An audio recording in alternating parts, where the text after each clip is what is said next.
अस्सलाम वालेकुम, आप देख रहे हैं अलग खबर। मैं हूं अली सरवर। सिंध गवर्नमेंट की जानिब से कराची के लिए एक बार फिर नया बस मंसूबा शुरू करने का ऐलान कर दिया गया है और कहा जा रहा है तुर्की की कंपनी कराची पहुंच चुकी है। पहले मरहले में कराची के 7 रूट्स पर बसें चलेंगी। वज़ीर ट्रांसपोर्ट सिंध अवैस कादिर शाह का ये बयान है। तुर्की की कंपनी कराची में पब्लिक ट्रांसपोर्ट मंसूबे पर काम करेगी और महकमा ट्रांसपोर्ट को इंट्रा सिटी बस मंसूबे के लिए फंड्स भी मिल चुके हैं, यह कहना है वज़ीर ट्रांसपोर्ट सिंध अवैस कादिर शाह का। 250 डीजल हाइब्रिड बसों की खरीदारी के लिए तमाम मराहिल मुकम्मल कर लिए गए हैं। बहुत अच्छी खबर है कराची वालों के लिए, लेकिन 13 साल में पाकिस्तान पीपल्स पार्टी की जानिब से बारहा दावे किए गए हैं कि जनाब चंद हफ्तों चंद महीनों में बसें सड़कों पर दौड़ती नज़र आएंगी, लेकिन उसके बाद वो काम रुक जाता है। एक बहुत अच्छी बात है कि अगर आज जो कुछ कहा है वैस कादिर शाह साहब ने, वज़ीर ट्रांसपोर्ट सिंध ने, अगर इस पर अमल दरामद हो जाता है तो पब्लिक ट्रांसपोर्ट का जो मसला है कराची वालों का किसी हद तक कम ज़रूर हो जाएगा, क्योंकि ग्रीन लाइन बसें भी कराची की सड़कों पर रवां दवां नज़र आएंगी। जो कुछ वफाक ने कहा है और जिसका इफ्तिदा भी किया गया कि 40 बसें कराची पहुँच चुकी हैं और अक्टूबर के आखिर तक 40 या 80 बसें मज़ीद पहुँच जाएंगी कराची। और ऐसे में ये खबर बहुत अच्छी है कि पाकिस्तान पीपल्स पार्टी ने पाकिस्तान के सबसे बड़ा शहर कराची के लिए कुछ सोचा है। कराची चूँकि माशी हब भी है, 70% रेवेन्यू यहाँ से जनरेट होता है और 95% रेवेन्यू यहाँ से सिंध के लिए जनरेट होता है। पूरा सिंध और पूरा पाकिस्तान भी इससे चलता है। अब ये जो बस मंसूबा शुरू किया गया है, जो कि बहुत अच्छी बात है, अगर ये 250 बसें जिनके बारे में कहा गया है कि ये तुर्की के ताउन से पब्लिक ट्रांसपोर्ट यहाँ मौजूद होगी, क्योंकि कराची वालों का दरीना मुतालबा रहा है पब्लिक ट्रांसपोर्ट के लिए। गो के ग्रीन लाइन बस मंसूबा तातुल का शिकार नज़र आ रहा है। फिल वक्त तो बसें चलती नज़र नहीं आ रही हमें, लेकिन कहा जा रहा है जैसे रूट कंप्लीट होगा तो वो बसें भी सड़कों पर आपको नज़र आ जाएंगी। और चाइना से 40 बसों की पहली खेप पहुंच चुकी है, जबकि 80 बसें मज़ीद इसी माह कराची की सड़कों पर होंगी या कम अज़ कम पहुंच जाएंगे कराची। ये जो मंसूबा है, इस हवाले से मज़ीद भी हम बात करेंगे और पूछेंगे जनाब के कब तक कंप्लीट हो सकता है ये मंसूबा, क्योंकि इससे पहले ऑरेंज लाइन और रेड लाइन मंसूबे पर भी काम तेज़ी से जारी है। ये कहा गया था पाकिस्तान पीपल्स पार्टी ने इससे पहले, और अवैस कादिर शाह साहब ने इस बात को भी आज दोहराया है कि ऑरेंज लाइन और रेड लाइन मंसूबे पर भी काम तेज़ी से जारी है और ये भी बहुत जल्द कंप्लीट होंगे। आज एक प्रेस कॉन्फ्रेंस जमात इस्लामी की जानिब से भी हुई। जमात इस्लामी के अमीर हैं कराची के हाफिज़ नईमुर रहमान साहब, उन्होंने भी कहा है कि कराची का मास्टर प्लान ज़रूरियात के तहत बनाया जाए। ये मुतालबा भी उन्होंने किया है और ये भी कहा है कि कराची के हवाले से कि हुकूमत K4 पर खर्च होने वाले अरबों रुपए का फॉरेंसिक ऑडिट भी कराए, क्योंकि ये बहुत अहम है। और K4 मंसूबा जो 2006 से मुसलसल 2021 आ गया है, 15-16 साल में कंप्लीट नहीं हुआ। और हमारे प्रोग्राम में साबिक़ वज़ीर बल्दियात महमूद हुसैन साहब ने कहा था कि ये कंप्लीट हो भी जाता है तो कराची वालों को इससे फ़ायदा नहीं होगा। उस प्रोग्राम में ये भी कहा था हमारे साथ उन्होंने। अब मसला ये कि कराची के जो मसाइल हैं उसका हल मुख्तलिफ पेश करती है हर पार्टी, हर सियासी जमात। ये भी एक बड़ा मसला है कि कराची के मसाइल का जो मुत्तफ़िका हल है वो ख़ुद एक मसला है कि जी क्या हो सकता है, क्योंकि मास्टर प्लान के हवाले से यहाँ सुप्रीम कोर्ट में बात हो चुकी है। MQ पाकिस्तान भी ये मुतालबा बारहा कर चुकी है और जमात इस्लामी ने भी आज ये मुतालबा किया है। और कराची में जितने भी मंसूबे हैं उसमें बड़े बड़े जो मंसूबे हैं, इसमें एक पब्लिक ट्रांसपोर्ट का भी बड़ा मंसूबा है, जिसके हवाले से शुनीद यही है कि ये भी जल्द कंप्लीट होगा और पब्लिक ट्रांसपोर्ट का जो मसला है कराची वालों का, ये जल्द हल होगा। यूँ तो कराची में ना बिजली, ना पानी, ना सेवरेज का सही निज़ाम है। इस पर भी हमने 12 प्रोग्राम्स किए हैं और मुख्तलिफ सियासी जमातों के रहनुमा आए और उन्होंने बात भी की। लेकिन 13 साल से पाकिस्तान पीपल्स पार्टी गवर्नमेंट में मौजूद है, सिंध में हुकूमत है उनकी, लेकिन उसके बावजूद भी मसाइल हल होने का नाम नहीं ले रहे। इस पर हमारे साथ टेलीफोन लाइन पर मौजूद हैं MQ पाकिस्तान के सीनियर रहनुमा नैयर रज़ा साहब। सबसे पहले उनसे बात करते हैं। नैयर रज़ा साहब, बहुत शुक्रिया आपने वक्त दिया। आज एक अच्छी खबर एक बार फिर सुनने को मिली, कानों को कम अज़ कम बहुत अच्छी लगी कि जनाब 250 बसें डीजल हाइब्रिड बसें हैं जिनकी ख़रीदारी के लिए कहा जाता है जी तमाम मराहिल तय कर लिए गए हैं। वज़ीर ट्रांसपोर्ट सिंध अवैस कादिर शाह साहब ने फरमाया है। आप क्या कहेंगे इस पर कि अच्छी खबर है और उम्मीद भी है कि इस पर अमल दरामद होगा? देखिए, अगर खबर सुनने की हद तक हो तो बहुत अच्छा लगता है कि जी 250 बसें कराची के लिए आ रही हैं और तुर्की से मंगा रहे हैं। ये हाइब्रिड बसें हैं और ये मुख्तलिफ रूट्स के ऊपर जो है वो चलाई जाएंगी। कराची 3.5 करोड़ आबादी का शहर है और पब्लिक ट्रांसपोर्ट यहाँ बिल्कुल भी नहीं है, तो 250 बसें की जो तादाद है ये तो बहुत कम है। लेकिन ये जो इस तरह के बयानात हैं और इस तरह की खबरें हैं वो तो पिछले कई 13-14 साल से, जब से ये कंटिन्यू इनकी सिंध में हुकूमत रही है, वो मुख्तलिफ औकात में हम जो है वो सुनते आए हैं, और लेकिन उससे अमल दरामद अब तक नजर नहीं आया है। तो ये भी मुझे तो ये लगता है कि इसी तरह रहेगा और ये सिर्फ न्यूज की हद तक रहेगी। और अच्छा, आपको लगता है कि बातों की हद तक होगा, लेकिन ये जो उन्होंने आज कहा है वज़ीर ट्रांसपोर्ट साहब ने कि जी तुर्की की कंपनी कराची में पब्लिक ट्रांसपोर्ट मंसूबे पर काम करेगी और वो पहुंच चुके हैं और उन पर बात हो रही है हमारी। देखिए, ये इस तरह के बयानात इनके पहले भी कई दफा आ चुके हैं। मुख्तलिफ जो इस 12-13 साल में इनकी वजारत के अंदर वज़ीर ट्रांसपोर्ट रहे हैं लोग, उनकी तरफ से इस तरह के बयानात पहले भी बहुत दफा आ चुके हैं, लेकिन अमल दरामद हमने अभी तक नहीं देखा। इसलिए हम तो इनकी बात पे यकीन नहीं कर सकते कि ये बसें आएंगी भी यहाँ पर और आएंगी और फिर उनकी वो चलेंगी, और कितनी आएंगी शुरू में, तो ये बहुत मुझे तो नहीं लगता। अभी तो कराची में अगर आप देखें तो रोड्स का इतना बुरा हाल हो गया है, सारे रोड्स आपको, अक्सर रोड्स तो आपको टूटे हुए ही नजर आएंगे। अच्छा, इसमें नैयर रज़ा मैं चाहूंगा थोड़ा सा इस हवाले से भी जाहिर है दीगर रहनुमाओं को बात करेंगे, जीडीए के मखदूम मोहसिन साहब भी साथ होंगे हमारे। अच्छा, ये जो बस मंसूबे की जिस पे हम बात कर रहे हैं कि जी वज़ीर ट्रांसपोर्ट सिंध ने जो कुछ आज कहा है 250 बसें आ जाएंगी और डीजल हाइब्रिड बसें, इससे पहले वफाक ने कहा था कि जी ग्रीन लाइन मंसूबा वफाक की मदद से यहाँ शुरू होना है, 40 बसें आ चुकी हैं। उसके हवाले से आप क्या समझते हैं कि उम्मीद है कि वो बसें जल्द सड़कों पर नजर आएंगी? देखिए, वो रूट अब तक मेरे ख्याल में सबसे तवील ये प्रोजेक्ट हो गया है जो पाकिस्तान में जो भी मेट्रो बसेस के रूट्स बनाए गए हैं उसमें सबसे ज्यादा इसका ड्यूरेशन हो चुका है अब तक। और ये अभी भी मुझे नहीं पता कि कब ये ऑन होगा, रूट कब इसका इफ्तिताह होगा। सुन रहे थे कि जी वज़ीर आज़म साहब इस महीने आएंगे और इसका इफ्तिताह करेंगे, और 40 बसें जो है वो इनकी गवर्नमेंट ने जो है वो मंगाई हैं, फेडरल गवर्नमेंट ने, और वो चलेंगी। उसको उस पर टेस्ट मुझे नहीं पता कि ट्रायल के तौर पे भी चलाई गई हैं अभी या नहीं चलाई गई। मेरी मालूमात के मुताबिक तो शायद अभी तक उसको टेस्ट ट्रायल भी जो है वो नहीं हुआ है उन बसों का। तो और वहाँ पे इश्यूज अभी भी स्टिल मौजूद हैं। नागन वाला जो रूट है, अगर आप अभी हालिया बारिश आपने अगर वो यकीनी तौर पे आपने उसको देखा होगा, तो उस रूट के ऊपर इतना पानी आता है जब बारिश आती है, तो ये तो सारा आपका रूट ही खराब हो जाता है, क्योंकि नीचे से जो यूटिलिटीज जा रही थी, पानी सीवरेज की और वाटर की लाइनें, वो सारी इस प्रोजेक्ट की से पहले जो है उस पर काम नहीं किया गया, और वो हल तलब काम है जो कि होना चाहिए। फिर ये अगर आप नुमाई से लेके इसको टावर तक लेते हैं तो ये रूट भी अभी तक जो है वो मुकम्मल नहीं है। तो ये सारे डिले पे डिले ये किया जा रहा है। इस गवर्नमेंट को भी अब 3 साल से ज्यादा का अर्सा हो चुका है। 1 साल के बाद तो फिर वो इलेक्शन ईयर शुरू हो जाता है वैसे भी। तो मुझे तो उनसे भी कोई इतनी भाई उम्मीद नहीं है। दोनों से नाउम्मीद नजर आ रहे हैं नैयर रज़ा साहब। इस पर मैं चाहता हूँ कि पीटीआई की रहनुमा है फौजिया सिद्दीकी साहिबा, उन्हें भी शामिल करते हैं और उनसे पूछते हैं कि जी वफाक ने जो वादा किया था और कराची वालों से, मतलब एमकेएम के क्या मतलब, एमकेएम जाहिर है वो कराची वालों की बात करती है, तो इसलिए मैं चाहता हूं कि 1100 अरब रुपए का जो पैकेज था, फौजिया खुशामदीद आपको प्रोग्राम में, क्या कहेंगी 1100 अरब रुपए का जो तरक्याती पैकेज का ऐलान किया गया और उसके बाद कहा गया कि जी देख लीजिए ग्रीन लाइन मंसूबे की 40 बसें चाइना से पहुँच चुकी हैं कराची और बाकी 80 बसें भी आनी हैं इसी माह, लेकिन जाहिर है एमकेएम तमाम चीज़ों को देख रहे हैं। नैयर रज़ा साहब हमारे साथ मौजूद हैं और वो ये कह रहे हैं कि जी हमें तो नहीं लगता जिस तरह पाकिस्तान पीपल्स पार्टी बात कर रही थी इसी तरह ये बस मनसूबा ग्रीन लाइन भी जल्द से जल्द कंप्लीट होता। बिस्मिल्लाहिर्रहमानिर्रहीम। थैंक यू सरवर साहब, आपका शुक्रिया कि आपने शो में इनवाइट किया। जैसे कि अभी मैं थोड़ा सा बीच में ज्वाइन किया, पूरी बात मैं इनकी सुन नहीं सकी, लेकिन मैं थोड़ा सा कंटिन्यू कर देती हूँ और मैं इनकी नॉलेज के लिए थोड़ा सा एक बात शेयर कर देती हूँ कि 1 हफ्ते पहले जो है इनॉग्रेशन, तो देखिए नवंबर में खान साहब खुद आके ये करेंगे और मजीद हमारे पास अभी और बसेस हमने ऐलान किया है, हमारे पास और बसेस इंशाल्लाह ताला आ रही हैं। ठीक है, 40 बसों का हमने ऐलान किया था। 40 बसें हमारे पास यहाँ पे कराची में मौजूद हैं, जो आपने देखा भी है और जिसपे वजीर आज़म इमरान खान साहब खुद तशरीफ भी लेके आए थे, उसका इफ्तिताह किया था। उसकी जो आप जो कह रहे थे कि अभी उसको ट्रेन किया है या मतलब ट्रायल लिया है, उसका जो भी है, तो गुज़िश्ता 5 से 7 दिन पहले अगर आप उठा के देख लें तो उसका ट्रायल भी किया जा चुका है।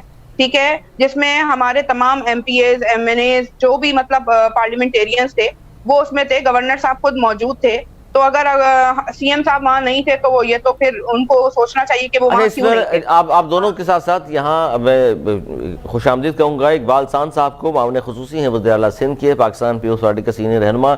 इकबाल सान साहब बहुत शुक्रिया, वक्त दिया आपने। और हम बात कर रहे हैं इस वक्त PTI MKM के नुमाइंदगान भी हमारे साथ मौजूद हैं, और हम बात कर रहे हैं आज वज़ीर ट्रांसपोर्ट सिंध अवैस शाह साहब ने जो कुछ गुफ्तगू की। उन्होंने कहा जी 250 बसें आ रही हैं मज़ीद, और तुर्की से माहिदा हो चुका है और बहुत जल्द ये सड़कों पर नज़र आएंगी। जाहिर है इस पे PTI और MKM के तो नईर रज़ा साहब मौजूद हैं, वो कह रहे हैं हमें तो बिल्कुल उम्मीद नहीं है, क्योंकि 13 साल में बारहा ऐलान किया गया है और उस पर अमल दरामद नहीं हुआ। जी बिस्मिल्लाहिर्रहमानिर्रहीम, अस्सलाम वालेकुम। अली सरवर आपको और मेरे पैनलिस्ट दोस्तों को सबको सलाम। जी इकबाल साहब, इस पर रिस्पॉन्ड कर दीजिएगा, क्योंकि 13 साल में बारहा ऐलान किया गया आपकी जानिब से ट्रांसपोर्ट, क्योंकि बहुत बड़ा मसला है कराची के पब्लिक ट्रांसपोर्ट, और उसमें आज फिर कहा गया है कि 250 डीजल हाइब्रिड बसों की खरीदारी के लिए तमाम मराहिल तय कर लिए गए हैं, और बहुत जल्द कराची की सड़कों पर कराची के 7 रूट्स पर ये बसें चलेंगी, 250 बसें, और ये आज फिर कहा है वज़ीर ट्रांसपोर्ट ने। जी इकबाल साहब,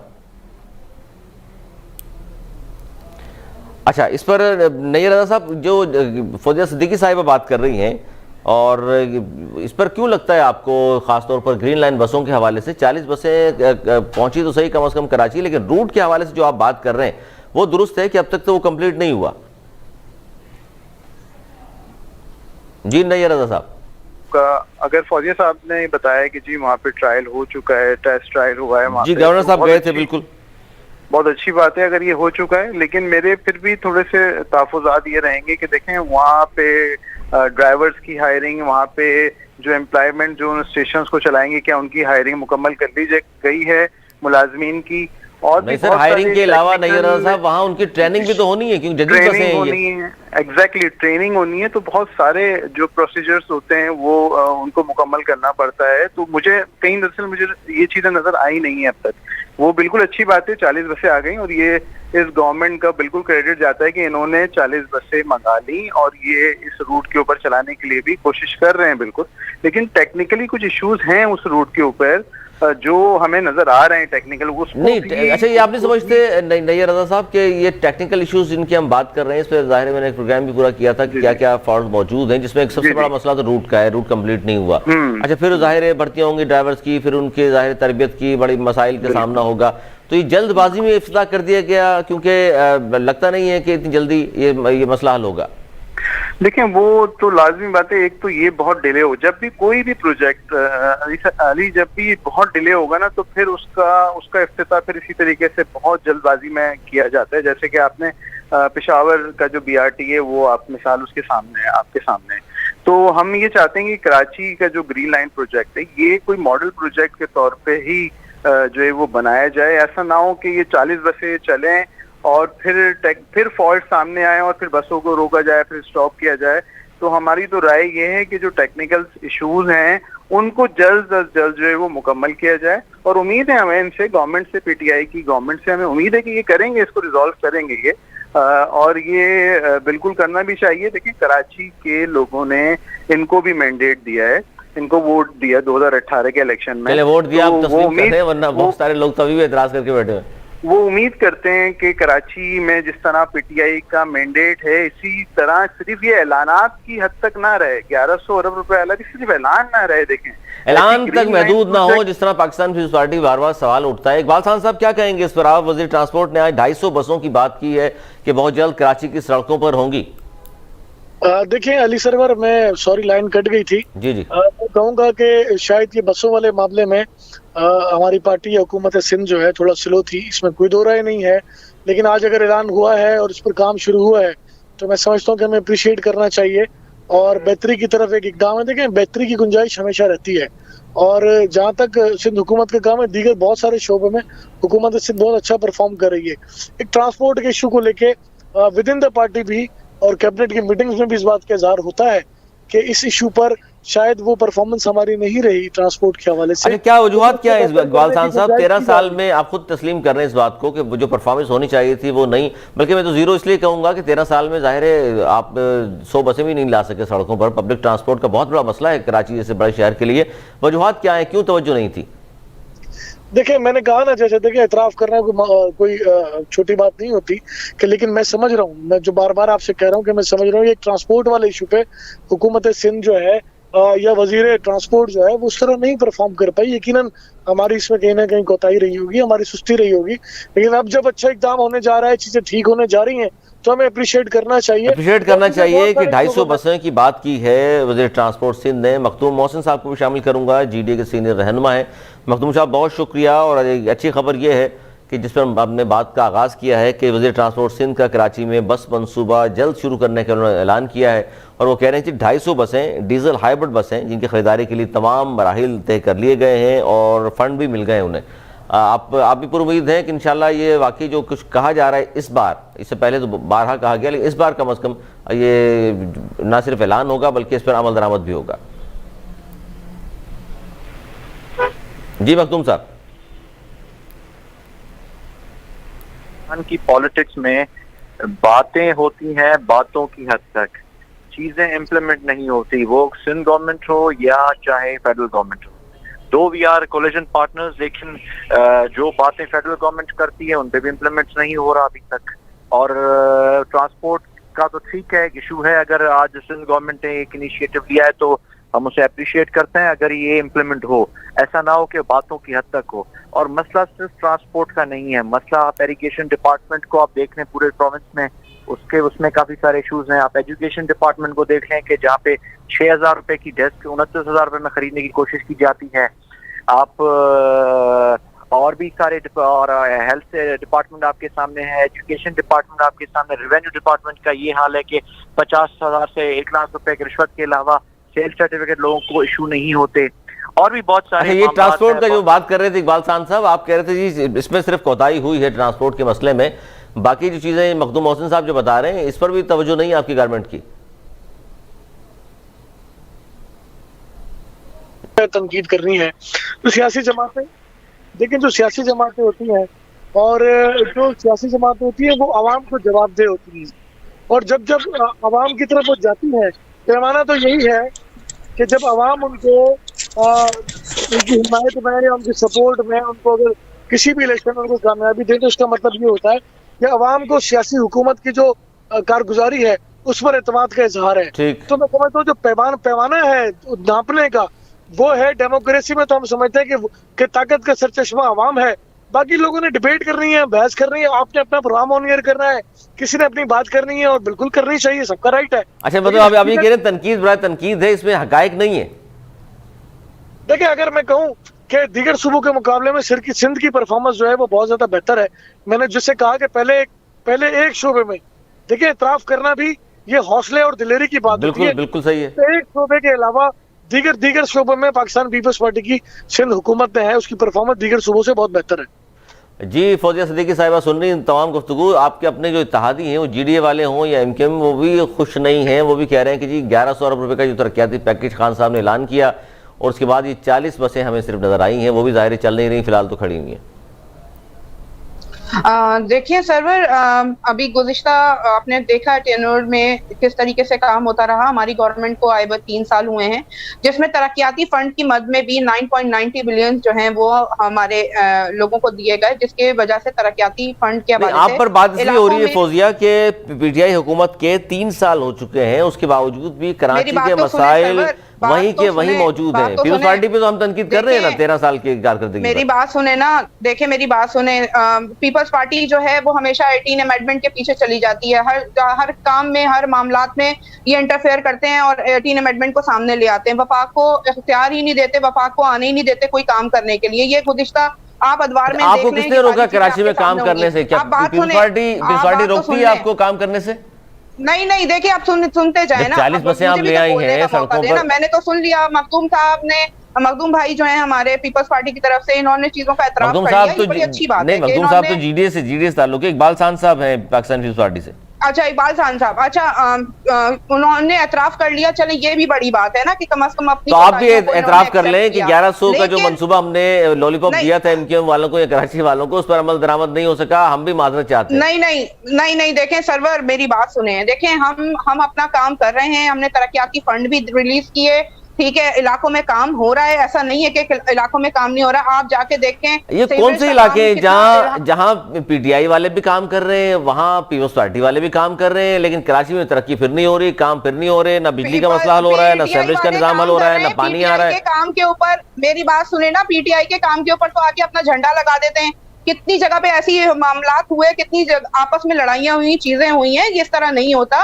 अब मेरी बात सुने, आपने बसों का जिक्र किया, तो मैं अभी आपको यहाँ पे कोट कर दूं। इन्होंने 10 बसें इन्होंने एग्रीमेंट किया हुआ था डेवो कंपनी के साथ। 10 बसेस का एग्रीमेंट था 2016-2017, आप निकाल लीजिएगा, आपको उसमें पता चल जाएगा। मुआहिदा हुआ था सिंध गवर्नमेंट का। ये 10 बसें नहीं लेके आ सके, ये बातें कर रहे हैं कि ये बसें लेके आएंगे और इनका मुआहिदा हो गया। अब कहां से सिंध हुकूमत के पास? अभी तो गुज़िश्ता कुछ दिनों पहले सिंध हुकूमत एक रोना रो रही थी कि हमें पैसे नहीं मिल रहे, हमारे पास फंड नहीं है, सूबे के पास पैसे नहीं है, ना सेहत पे लगा रहे हैं, ना तालीम पे लगा रहे हैं, ना किसी चीज पे लगा रहे हैं। अभी इनको जो चीज दिखाने के लिए करनी है, क्योंकि वफाक ने जो है वो बसेस की इनॉग्रेशन कर दी है नवंबर में, इसका और बसेस हमारे पास आ रही हैं 200। अच्छा, आप समझती हैं खपत मिटाने के लिए 13 साल में आपने इंफ्रास्ट्रक्चर तबाह कर दिया इस कराची शहर का। मैं तो सिर्फ कराची की बात कर देती हूँ, कराची को देख ले। कराची क्या कभी ऐसा था? रोशनियों का शहर था कराची। आपने इसको रोशनियों का शहर का नाम दिया था, आपने क्या खंडर बना दिया इसको। आप अच्छा, नहीं रजा करप्शन आपका उठते हैं, लाड़काना से उठता है। मेरी बात सुने ना सरवर, मुझे बात कंप्लीट करने दीजिए। लाड़काना से उठेगी, ये बात तो दूसरी हो जाएगी ना। सिंध पूरा एक ही है, कराची शामिल है सिंध में। मेरी बात सुने, इनके करप्शन आप देख लें। सबसे इंपॉर्टेंट अभी देखें, आप बसेस की बात कर रहे हैं, सबसे इंपॉर्टेंट तो आप देखें, इन्होंने जो है वो 12,000 टन जो है गंदुम जो है वो ये रिलीज नहीं कर रहे हैं। और गंदुम महंगी है जी बाकी सूबों के मुकाबले में। अच्छा, मैं नई रजा से ही पूछ लूं ना, क्योंकि ये भी जाहिर है 1100 अरब का तो कराची वालों को सबसे ज्यादा दुख है कि इमरान खान साहब 1100 अरब की बात कर रहे हैं।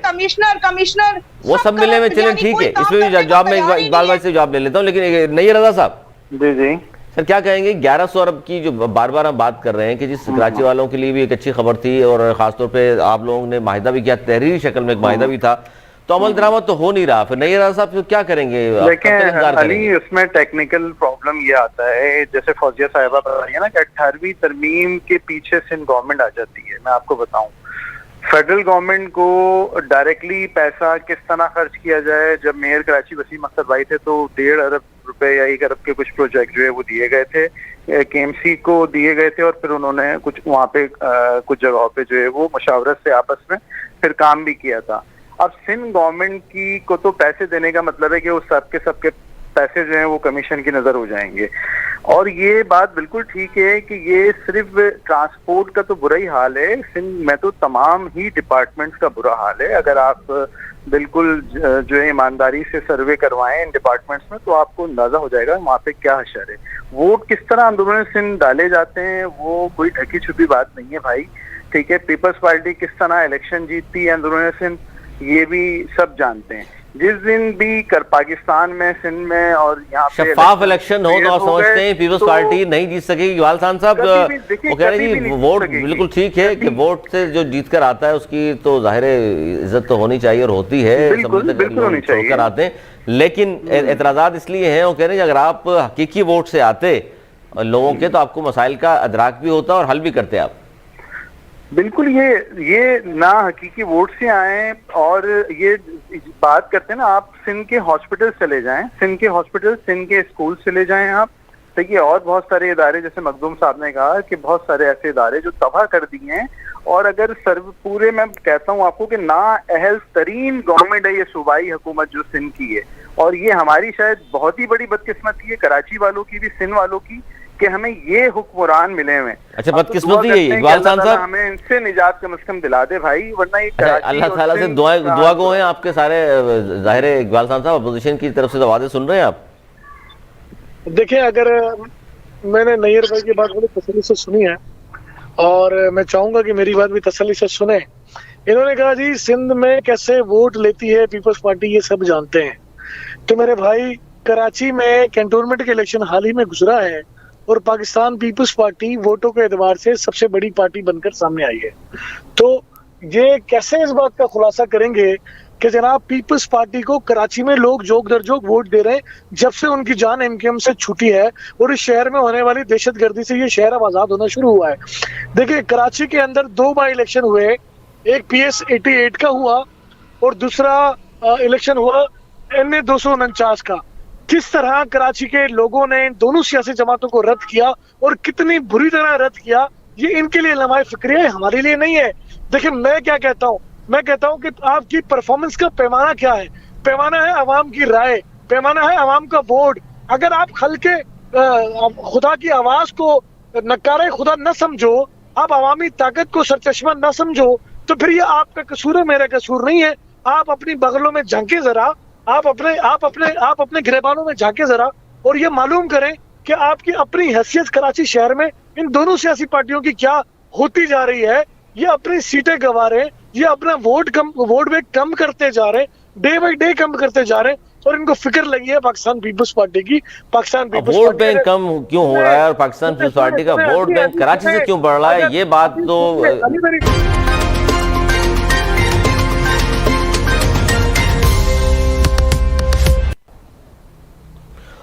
प्रोग्राम में एक बार फिर खुश आमदीद। हम बात करें जी वज़ीर ट्रांसपोर्ट के इस बयान की, और जिस तरह मेरे मौजूद मेहमानों को गुफ्तगू ब्रेक पे जाने से पहले आप सुन रहे थे, मैं चाहता हूं कि जिस तरह उन्होंने वोट बैंक की बात की है इकबाल सान साहब ने, ये बात तो दुरुस्त है कि पाकिस्तान पीपल्स पार्टी का वोट बैंक कराची में बढ़ रहा है, इसकी क्या वजह है? मखदूम मोहसिन साहब आप पहले रिप्लाई कर दीजिए। सरवर साहब, पहले तो मैं मुख्तसर मेरे 3 मौजूदीन मेहमानों को मैं अर्ज करूंगा कि हमें हमारी सोच को वसी करना चाहिए। हम नेशनल मीडिया पे पूरे मुल्क को रिप्रेजेंट करते हैं, ना कि सिर्फ एक शहर को या मखसूस एक कोई, ना तो कोई पीटीआई एक शहर की जमात है, ना पीपल्स पार्टी एक सिर्फ एक शहर की जमात है। हमें कराची से बाहर निकल कर भी हमें सोचना चाहिए। ठीक है, हम मानते हैं कराची इज कैपिटल, कराची का एक इम्पोर्टेंस है, मुआशी हब है जी, बिल्कुल मुआशी हब है, उसकी एक अपनी हैसियत है।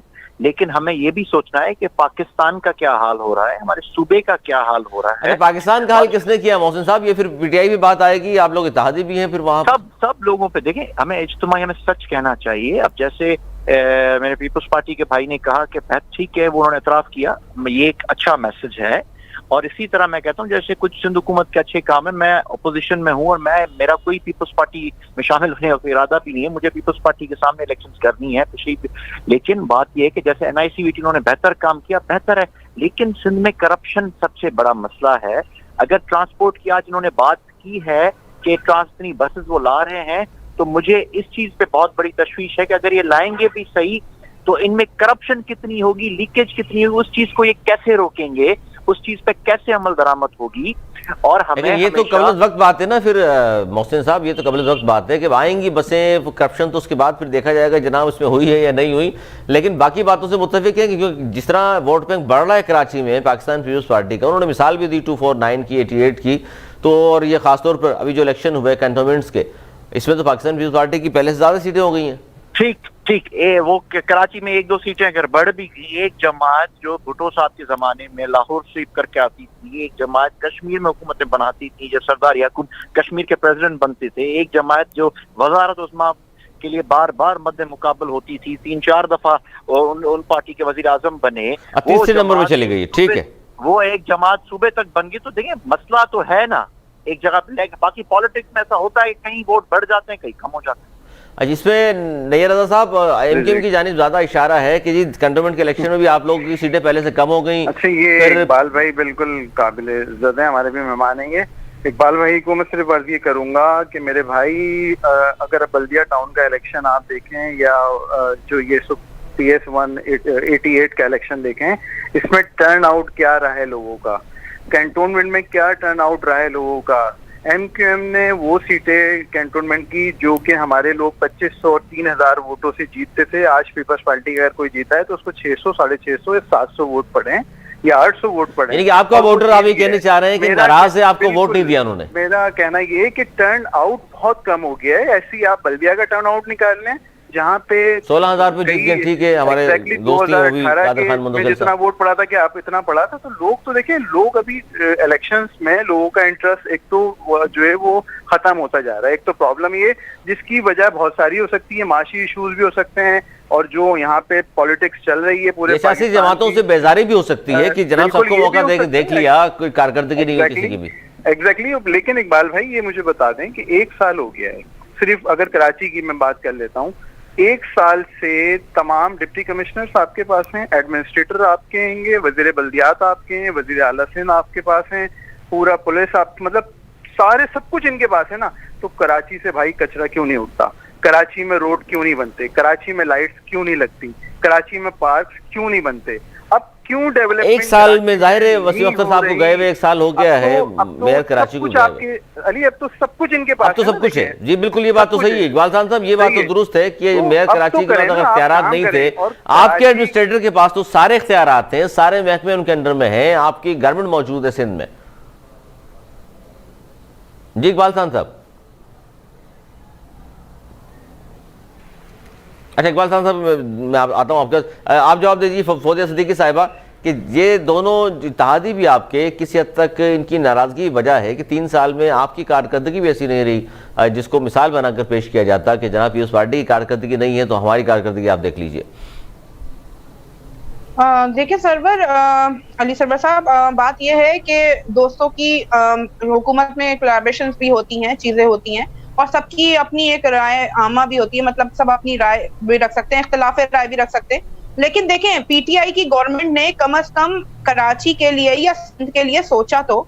से आप 13 साल से देखें कि 13 साल में हमने कोई ऐसा बड़ा कोई मेगा प्रोजेक्ट मुझे ये दिखा दें सिंध गवर्नमेंट जो इन्होंने शुरू किया, कोई एक प्रोजेक्ट इनके हाथ से नहीं लगाया गया, क्योंकि इनको जाहिर सी बात है करप्शन के बेताज बादशाह हैं ये लोग, इन्होंने कोई काम करना ही नहीं है सिंध के। अच्छा मेगा प्रोजेक्ट्स की बार बार जो बात होती है इकबाल खान साहब, मैं फौजिया वापस आता हूँ, लेकिन बड़ा अहम सवाल क्योंकि नैयरा साहब ने भी छोड़ा और इकबाल खान साहब से पूछूंगा, आप भी ये बात कर रही हैं कि सर ये बार बार इकबाल खान साहब बात होती है कि पाकिस्तान पीपल्स पार्टी ने कोई मेगा प्रोजेक्ट शुरू नहीं किया पाकिस्तान के सबसे बड़े शहर के लिए। देखिए मैं मुझे एक बात समझ नहीं आती अली सरवर, मुझे बड़ा अजीब लगता है कि मेरे पीटीआई के दोस्त ये क्यों समझना भूल जाते हैं कि सूबा सिंध भी पाकिस्तान का हिस्सा है। वो ठीक है बिल्कुल कि सिंध के लोगों ने इन्हें मुस्तरद कर दिया, ये ठीक है, सिंध के लोगों ने इन्हें वोट नहीं किया, ये ठीक है, लेकिन आप ये क्यों भूल जाते हैं कि आपने 162 अरब रुपए का ऐलान करते हैं बिन कासिम पार्क में आके, उसका ऐलान पहले जो सुबह कमाल साहब कर चुके थे उसका इफ्तिताह, फिर उसका इफ्तिताह वसीम अख्तर साहब ने किया, फिर खान साहब को मामू बनाया गया, फिर आपने 1100 अरब रुपए की बात की। देखिए फेडरल जो है उसने कराची शहर में आपको नुमाइंदगी मिली या दे दी गई, आपके पास इस वक्त कराची में सबसे ज्यादा एमएनएज हैं और सबसे ज्यादा एमपीएज है, तो सवाल तो बनता है ना कि आप सूबा सिंध के साथ ये सुतेली मामला शुरू क्यों करते हैं? क्या सूबा सिंध पाकिस्तान का हिस्सा नहीं है? और फिर ये अली तनकीद करें तो करें किधर? क्या केपी पर तनकीद करेंगे ये, या पंजाब पर करेंगे, बलोचिस्तान पर करेंगे? इन बेचारों के पास तनकीद करने का दरवाजा पाकिस्तान पीपल्स पार्टी है और सूबा सिंध है, इसके अलावा इनके पास ऑप्शन क्या है कि ये तनकीद करेंगे? इनके पास कोई चॉइस नहीं है। करप्शन करप्शन करप्शन का गाना गा लिया। अब आने वाले दिनों में जब ये चलते बनेंगे तो फिर इनकी करप्शन की कहानियां खुलेंगी। मुझे बताए ना, बलम छपा के ऊपर आज तक इंक्वायरी हुई, बीआरटी के ऊपर कितने लोग नैब चले गए, मुझे समझाए ना कि चीनी का इतना बड़ा स्कैंडल हुआ, कितने लोगों को नैब ने गिरफ्तार कर दिया, अद्वियात का इतना बड़ा स्कैंडल हुआ, कितने लोगों को गिरफ्तार किया गया, पेट्रोलियम मसनूआत पर जो ब्लेंडर किया इन्होंने, जो पूरी दुनिया में पेट्रोल फ्री था और पाकिस्तान के अंदर जो है वो शॉर्ट हो गया। ये मुझे बताइए, इतनी बड़ी बड़ी चोरियां जिन्होंने की हैं, वो इल्जाम भरा इल्जाम की सियासत करते हैं। भाई अब 3-3.5 साल से इख्तिदार में ना, आप चला देते किसी को फांसी, आप पकड़ के कुछ साबित कर देते। ये बात तो दुरुस्त है कि नैब ने मुकदमा जरूर बनाए जमानतों पे, इसलिए बाहर आ गए। इकबाल साहब ये बात यहाँ तक मुशर्रफ ने 9 साल में कुछ नहीं निकाला और 3.5 साल में ये नारा लगा कर आए। अच्छा, लेकिन इकबाल साहब ये जो करप्शन के बार बार बात कर रहे हैं आपके ऊपर, और बहुत सारे जाहिर है जहां भी आप बात करेंगे पाकिस्तान पीपल्स पार्टी के रहनुमाओं पर करप्शन के इल्जाम आते हैं, तो ये इल्जाम सर ऐसे ही आ जाते हैं या कुछ पीछे कुछ होता भी है? देखिए इल्जाम को साबित भी तो किया जाना होता है ना सरवर, या सिर्फ इल्जाम ही लगाना होता है? अच्छा, सिंध में तो जाहिर आपकी अपनी हुकूमत है, यहाँ तो अगर इल्जाम किसी के ऊपर है भी तो यहाँ तो एंटी करप्शन या सिंध पुलिस तो कुछ नहीं करेगी। सरकारी को नैब बुलाया जाता है, आतिफ फरियाल को नैब बुलाया जाता है, खुर्शीद शाह जेल में बंद है, शर्जील मेमन जेलें काट चुके, डॉक्टर आसिम को बुलाया जाता है। मुझे बताया पीपल्स पार्टी के किस शख्स को छोड़ा जाता है और निकलता क्या है? 400 अरब रुपए की कहानी बताते हैं। तो निकलता तो देखें शहद की बोतलें बरामद होती हैं, वो ठीक है। अच्छा मखदूम मोहसिन साहब जी सर, क्या कहेंगे इस पर? ये कह रहे हैं जी बिल्कुल ये बात तो है, पूरे पाकिस्तान में पीटीआई के भी बहुत सारे बुजुर्ग हैं जिन पर नैब के केसेस हैं, करप्शन के इल्जामात हैं, सिर्फ हमें क्यों ब्लेम किया जा रहा है कि जी पाकिस्तान पीपल्स पार्टी के लोग हैं उन पर करप्शन के इल्जाम? आपने भी कहा कि ये मनसूबा शुरू हो भी जाए, मुझे तो डर है कि इसमें भी करप्शन होगी। देखें, एहतसाब होना चाहिए, एहतसाब अक्रॉस द बोर्ड होना चाहिए। अब जैसे पंडोरा पेपर्स का जो स्कैंडल है उसमें भी बिल्कुल फेडरल मिनिस्टर्स मुलविस हैं, तो मैं कहता हूँ उसमें हाँ अलबत्ता ये जरूर फर्क है पनामा में और पंडोरा में कि उस वक्त के प्राइम मिनिस्टर का का नाम था, इस वक्त प्राइम मिनिस्टर का नाम नहीं है। नहीं, उस वक्त भी उनके नवाज शरीफ का नाम नहीं था, उनके बच्चों का था, और फिर वो एक अलग केस है कि किस तरह उनके खिलाफ कार्रवाई डायरेक्टली हुई। उनकी फैमिली मेंबर्स का था, इस प्राइम मिनिस्टर के बच्चों का नाम भी नहीं है। ये थोड़ा सा फर्क है, लेकिन ये एक चीज साबित होती है कि ये देखिए कुछ चंद लोग हैं, ये जो लोग जिनके नाम है, ये लोग पिछली नवाज शरीफ की गवर्नमेंट में भी थे, ये लोग पीपल्स पार्टी की गवर्नमेंट में भी कर रहे हैं, तो मसला इनके चंद लोगों का है। उसके बाद जैसे अभी अगर परफॉर्मेंस की बात करें, देखें अपोजिशन वालों का काम है अपोजिशन करना, लेकिन मैं समझता हूँ तनकीद बराए तनकीद नहीं होनी चाहिए, तनकीद बराए इस्लाह होनी चाहिए। आप मुझे बताएं चीफ जस्टिस ऑफ पाकिस्तान जो सिंध गवर्नमेंट के लिए रिमार्क देते हैं, क्या शेम ऑन सिंध गवर्नमेंट कहा उन्होंने, बहुत बड़ा जुमला था सर ये। नहीं, मुझे शेम ऑन सिंध गवर्नमेंट कहा था उन्होंने, तो ये जुमला कोई कम नहीं है सर। परफॉर्मेंस तो नहीं, तो वो क्या हमारी पार्टी से थे या हमारे इत्यादी हैं? ये तो जाहिर है इकबाल खान साहब जवाब देंगे। अगर सुप्रीम कोर्ट के ऑनरेबल चीफ जस्टिस साहब फरमा रहे हैं तो ये चले, इसमें तो कोई इसमें तनकीद तो नहीं इकबाल खान साहब।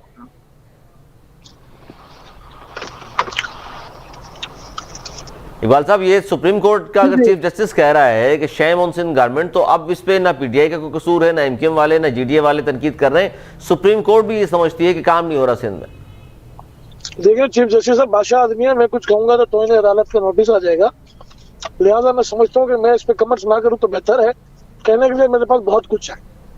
अच्छा, बहुत कुछ है जी। आप चले फौजी, आप रिस्पॉन्ड कर दीजिए, क्योंकि आपकी गवर्नमेंट की कारकर्दगी भी 3 साल में तो ऐसी रही है कि कराची के मसाइल भी वहीं के वहीं हैं, और 162 अरब की बात की गई, फिर 1100 अरब की बात की गई, जिसपे इकबाल खान साहब भी और सैयद नईर रजा साहब भी इस बात पर मुत्तफिक हैं कि जी वाकई जो पैकेज के ऐलान किए गए थे, आप कम अज़ कम मुख्तलिफ तो साबित करें पीपल्स पार्टी से अपने आप को कि जी हम जो कुछ कहते हैं वो करते भी हैं।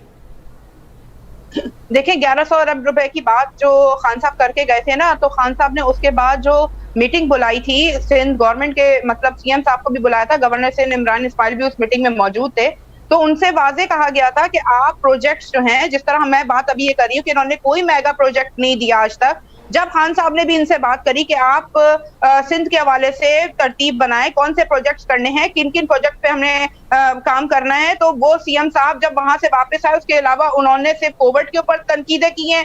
उन्होंने किसी मतलब इमरान खान साहब ने खुले दिल से, अभी जो लास्ट इमरान खान साहब आए हैं उनकी आप बॉडी लैंग्वेज भी देख सकते हैं, उन्होंने कितने खुले दिल से कहा कि सूबाई हुकूमत वफाक के बगैर नहीं चल सकती, वफाक खुद सूबाई हुकूमत के बगैर नहीं चल सकती, हमें मिल के काम करना है। एक वजीर आजम, मुल्क का वजीर आजम आपको वेलकम कर रहा है, आपको कोई इसलिए कुछ नहीं देना क्योंकि उस पर अकाउंटेबिलिटी होगी और वो सब वफाक के अंडर काम होगा, तो आपको करप्शन करने का मौका नहीं मिलेगा, तो आपने तो उस पे काम ही नहीं करना। आपको तो वो चीज चाहिए जिसपे आप खुल के करप्शन करें और मतलब जो भी पैसा है वो सब आप खा जाएं।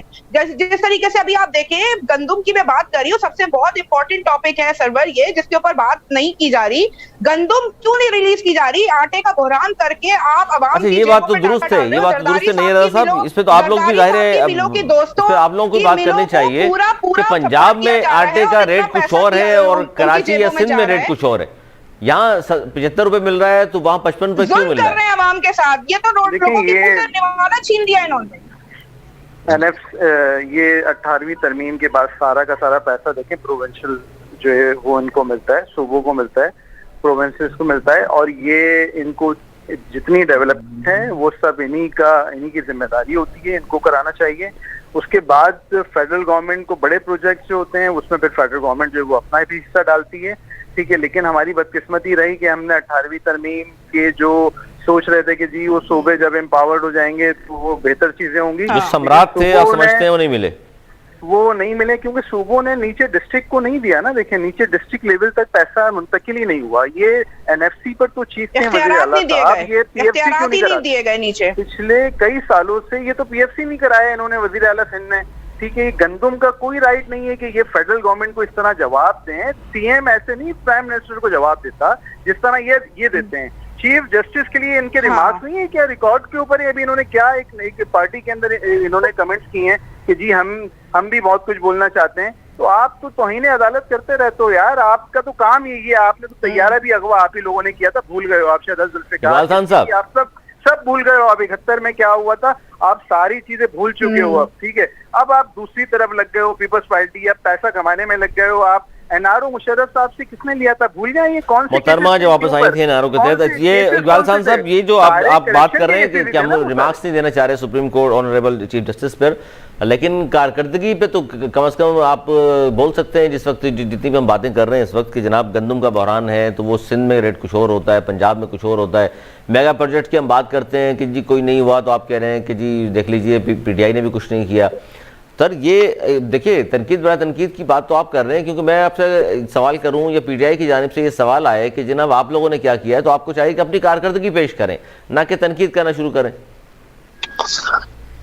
अली मुझसे बात करें। जी जी अली बात ये है कि देखिए जी, ये कहते हैं गंदम में पंजाब में रेट अलग है और सिंध में अलग है। इसको साबित कौन करेगा कि पंजाब में रेट अलग है और सूबे में अलग है, सिंध में?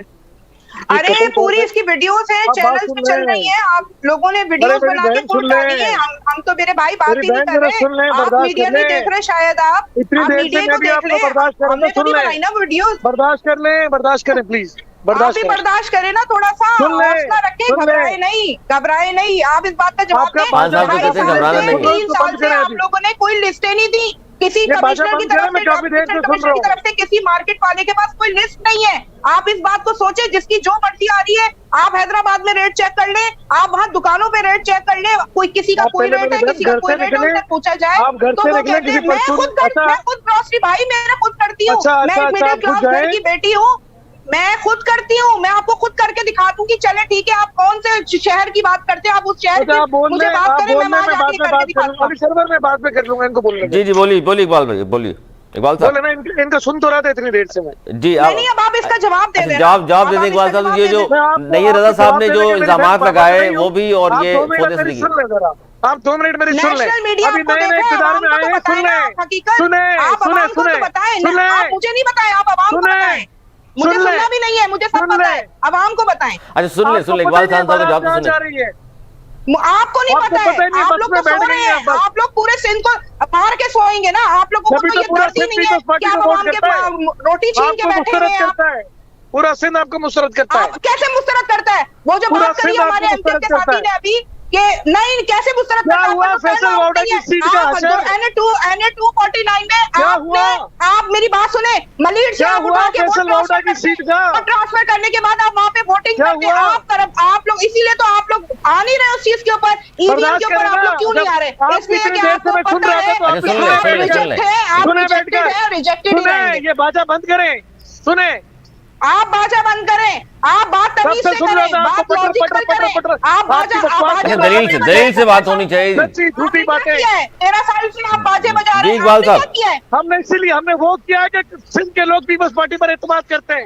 हमने वो किया है। घर का बच्चे भूखे मर रहे हैं, एड्स लड़का घर का रास्ता पता है आपको? घर की बातें करती है। घर यहाँ से है कितना किलोमीटर? कितना किलोमीटर है घर यहाँ से? को नहीं छोड़ा।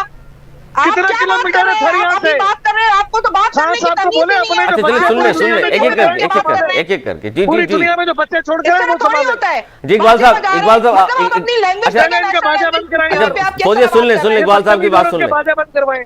जी इकबाल साहब आप फरमाइए। बदतमीजी बंद करवाएं।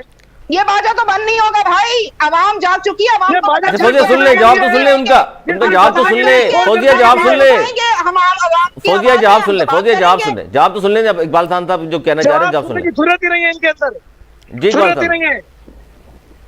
बातें करते क्या हुआ? 506 नंबर पर आए फैसल वाउडा की सीट पर, फेडरल मिनिस्टर। हाँ, तो बताया था आपको। सुन तो ले फौजिया, सुन ले फौजिया, बात तो सुने। 49 में फौजिया बात तो सुन ले। निकाल के दूंगी आपको, सब कुछ निकाल के। अच्छा आप दे दीजिएगा इकबाल खान साहब। जी रिप्लाई कीजिए। पकौड़े आपने 1.5 साल में जो अभी और निकालेंगी, 3.5 साल में क्या निकाल लिया? क्या निकाल दिया? वो ये कह रहे हैं फौजिया बात तो सुन ले, जवाब कंप्लीट होने दे। 7 मेगा स्कैंडल्स के फौजिया सुन तो ले, जवाब तो सुन ले। की जरूरत है कि आप उनको निकाल के बाहर की बात करें, आजम स्वाति की बात करें, अलीम खान की बात करें, अलीमा भाची की बात करें, पलम छपा भी करें, बीआरसी की करें, करप्शन के बेटा बादशाह तो आप लोग हो उनके पास। आप क्या बात कर रहे हैं? वजीर है ना वो भी तो वजीर है। बातें करवा लो सिर्फ। अच्छा जी, आप बातें करवा लो, बात का जवाब ही नहीं है आपके नहीं पास, दे रहे हैं बातें जवाब। करवा लो। अच्छा नहीं, फौजी मैं जवाब ले लेता हूँ इकबाल खान साहब से, जो आपने जितने सवालात आपकी बातों से मैंने नोट किए। इकबाल खान साहब इसका जवाब दे दीजिए। वो कह रहे हैं जी आपने जो 13 साल में जो बड़े बड़े काम किए, दो चार आप बता दें NICVD के अलावा। देखिए मेरी बात सुने, आप पूरे पाकिस्तान में जो गंबट में लिवर ट्रांसप्लांट के जो प्रोग्राम है पूरे पाकिस्तान में अगर कहीं है तो मुझे बता दें। NICVD के अलावा क्यों बात करें? NICVD के सिवाय सिंध का कारनामा नहीं है, इसके अलावा क्यों बात ना करें? क्यों हेल्थ में पीपल्स पार्टी ने काम नहीं किया, क्यों उस पर बात ना करें? आप कैसी बातें करते हैं यार? आप जहां पर हम परफॉर्म करते हैं कहते हैं उसकी बात ना करें, पर वो जो हम तो परेशान हो गए भाई, हमारे परेशान हो गए, जवाब ही नहीं है। इतनी जरूरत है हमारे अंदर। आप तो इतनी सी बात के ऊपर परेशान हो गए, आप तो एक वीडियो के ऊपर परेशान हो गए, आपको तो वीडियो के ऊपर परेशानी लग गई है, हम क्या कर किस बात की परेशानी होगी आपको? आपके तो आपके गंदम स्कैंडल्स के ऊपर, आपके ट्रैक्टर स्कैंडल्स के ऊपर क्या कुछ है? अच्छा इसमें चले जी, एक मिनट अभी मुझे जवाब देने दें यार, जी जी प्लीज जी जी जी मुझे जवाब देने दें जी। इनके नए नए हुकूमत में आए, इनको पता ही नहीं है गंदम हमेशा 15 अक्टूबर के बाद रिलीज होती है। इतने सालों से हमारी ये रिवायत है सुबह सिंध की, इनको पता नहीं रिवायत चलेगी या लोगों की भूख चलेगी? यानी आप रिवायतों के कायम रहेंगे, आवाम को भूखा मरने के लिए छोड़ देंगे? क्या बात कर रहे हैं? पाकिस्तान के ऊपर आप इंतजार करेंगे कि आवाम भूखी मरे और आप अपनी नहीं रजा साहब यही की बात कर रहे हैं, इस पे आप भी मुत्तफिक है नहीं है? NICVD ले लें, गवर्नमेंट का हॉस्पिटल ले लें। मेरे भाई अली मेरे भाई, ये सिविल हॉस्पिटल में मुझे बताएं वजीर आला सिंध अपनी फैमिली को ले जाकर इलाज कराएंगे? कराची का सिविल हॉस्पिटल, ठीक है, क्या कराची का जिना हॉस्पिटल जो जनरल हॉस्पिटल है वहां अपने रिश्तेदारों को ले आके इलाज करवाएंगे? ये NICVD मेरा भाई एक के ऊपर आप ये नहीं कर सकते। उस पर भी अभी बहुत सारे तहफुजात हो रहे हैं, वहां पर भी बहुत सारे करप्शन हुई है, जो मेरे ख्याल में तो शायद उस पर नैब भी कार्रवाई जो है वो करेगी, और उस पर इन्वेस्टिगेशन चल रही हैं जो पिछले कई सालों में वहां पे जितने फंड्स जारी किए गए और वहां पे क्या लगा और क्या नहीं लगा। और NICVD में अभी भी अली एक आम आदमी जिसकी कोई सिफारिश नहीं होती, वो 100% वो चीजें सही नहीं है, अभी भी सिफारिशों की जरूरत पड़ जाती है। अच्छा हर मरीज के लिए इकबाल साहब ये तो इनका कौन सा हॉस्पिटल है, कौन से गोड का हॉस्पिटल है जहाँ का इलाज अच्छा किया जा रहा है? सरकारी हॉस्पिटल में भी इकबाल खान साहब क्या यही रवैया रखा जाता है जो इकबाल खान साहब ये नैयर फरमा रहे हैं, सिफारिश के बगैर जाना नहीं होता? अली इन्होंने थर्मल फिल्ट्रेशन प्लांट लगाए थे ना, इतना बड़ा करप्शन किया गया, अभी जरा उसकी आप पता तो करें उनका हाल। इकबाल साहब रिप्लाई कर दीजिए इस पे, ये तो बड़ा अहम इशू है कि सरकारी हॉस्पिटल्स में इकबाल साहब हेपेटाइटिस पूरे पाकिस्तान में सबसे ज्यादा सिंध में है यार। अंदरूनी पानी नहीं है यार, वहाँ पे गंदा पानी लोग पीने पे मजबूर है मेरा भाई। वहाँ पे आपने कराची का हशर नशर कर दिया, कराची में पानी आप K4 आप आज तक मुकम्मल नहीं कर सके थे, अब फेडरल गवर्नमेंट आई है, फेडरल गवर्नमेंट जो है वो अपना बजट जो है वो K4 के ऊपर रिप्लाई कर दीजिए आखिरी मिनट में। वाटर बोर्ड आपके पास है, कराची में कितना पानी देते हो यार वाटर बोर्ड का?